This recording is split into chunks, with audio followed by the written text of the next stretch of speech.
Salut tout le monde, on se retrouve aujourd'hui pour une vidéo sur le greenwashing. On continue dans les cosmétiques un peu green, tout ça, après ma série sur les compos, qui d'ailleurs n'est pas finie. Je pense que je ne vous apprends rien si je vous dis que les cosmétiques bio et naturels deviennent un peu tendance, que de plus en plus de gens s'y intéressent, etc. Et forcément, du coup, les marques essayent de prendre le virage un peu comme elles peuvent.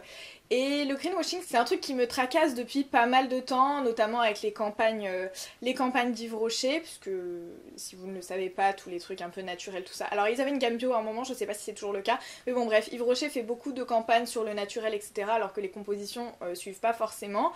Et là j'ai eu le déclic pour cette vidéo quand j'ai atterri chez Kiko. Je faisais une sortie tout simplement basique avec mes copines chez Kiko, et elles ont pas forcément tout le truc un peu naturel, bio, tout ça que moi j'ai. Et du coup je regardais les teintes et tout, mais les produits m'intéressaient pas spécifiquement, enfin j'allais pas faire des achats dans le magasin clairement, et à un moment il y en a une qui me dit oh regarde il y a une nouvelle gamme green là-bas dans un coin du magasin et tout. Donc toute contente je vais voir, je retourne le packaging et oh mon dieu, je vous mettrai un petit screen je pense des produits en question ici, et les compos étaient dégueux, vraiment. Et clairement c'était brandé naturel, enfin pas bio mais packaging vert pastel, dans des espèces de petits, comment on appelle ça, de petites palettes, voilà, dans des espèces de petites palettes avec du foin et tout, enfin genre en mode naturel de ouf quoi. Pas du tout, mais alors pas du tout. Et je me dis le nombre de gens qui doivent se dire oh bah c'est bien, ça doit être un peu plus green que les autres produits, et qu'en fait ça ne l'est pas du tout. Voilà, je me suis dit qu'il fallait que je fasse une vidéo là-dessus. Donc pour ceux qui ne savent pas du tout ce que c'est le greenwashing, c'est faire toute une campagne de promotion, même en termes de packaging, etc. autour de produits en disant qu'ils sont naturels, voir qu'il y a des ingrédients bio ou des choses comme ça dedans, alors que ce n'est pas le cas, ou en tout cas qu'il y a quand même des choses dégueu pour votre peau, etc. dedans. Donc c'est un truc que vraiment je trouve abusé. Après quand on commence à s'intéresser au naturel et au bio, on se rend vite compte de toutes les supercheries. D'ailleurs je ne sais pas si vous connaissez, il y a une chaîne YouTube qui s'appelle La Petite Gabi où il y a plein de campagnes voilà, décryptées, donc qui est très intéressante, donc je vous invite à aller voir si vous connaissez pas. Bref, en m'attardant un peu plus sur le packaging de ces petits produits Kiko, je vois un macaron indiquant un pourcentage assez important de produits naturels dedans. Quelle ne fut pas ma surprise. Donc je vais vous montrer sur un produit que j'ai acheté moi, que enfin ni une marque ou quoi m'a envoyé parce que je ne veux pas de problème. J'ai acheté un gel douche qui contient ce macaron et ma foi qui n'a pas une composition ultra dégueulasse non plus. Enfin voilà, disons que c'est correct. Et puis pour les gels douche, je vous ai déjà expliqué, je suis un peu moins exigeante parce que ça reste pas sur ma peau et je le rince extrêmement rapidement. Bref, ce n'est pas le sujet de cette vidéo. Il y a un petit macaron ici, je vais vous faire un petit focus.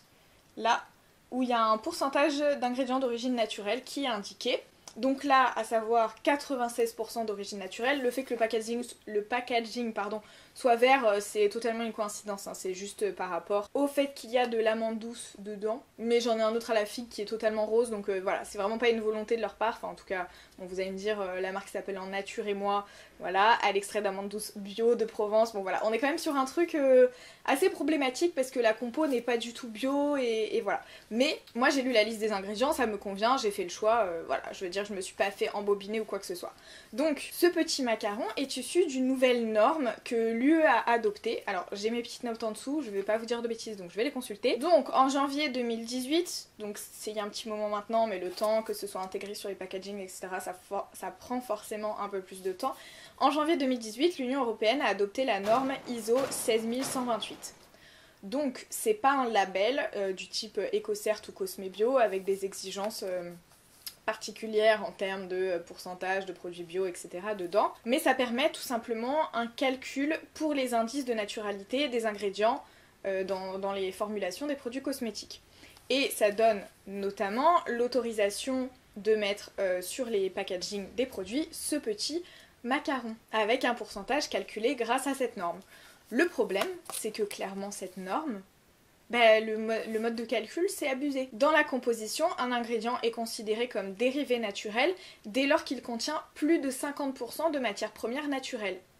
Donc 50% c'est pas mal, c'est plus de la moitié du produit, c'est clair, mais en fait à chaque fois qu'il y a plus de 50% de matières premières naturelles dans ce composé, ça passe comme un ingrédient considéré naturel dans son entièreté. Ce qui veut dire qu'à partir de là, dans le calcul du pourcentage que vous allez retrouver sur les packaging, c'est un ingrédient qui compte comme étant naturel. Alors que ça se trouve, il a juste des matières premières à 51% naturelles. Donc voilà, je trouve ça un peu limite. D'autre part, les calculs de matières premières naturelles pour les ingrédients se font sur la base des déclarations des fournisseurs en fait. Il n'y a aucune vérification de fait. Donc déjà, encore une fois, pour indiquer un truc publiquement comme ça, je trouve ça un peu limite. Et d'autre part, c'est bien joli de marquer 96% d'origine naturelle, mais si les 4 autres pourcents c'est les pires matières du monde, évidemment dans la limite de la légalité, bah tout le monde s'en fout quoi. Il y a toujours marqué 96% d'origine naturelle.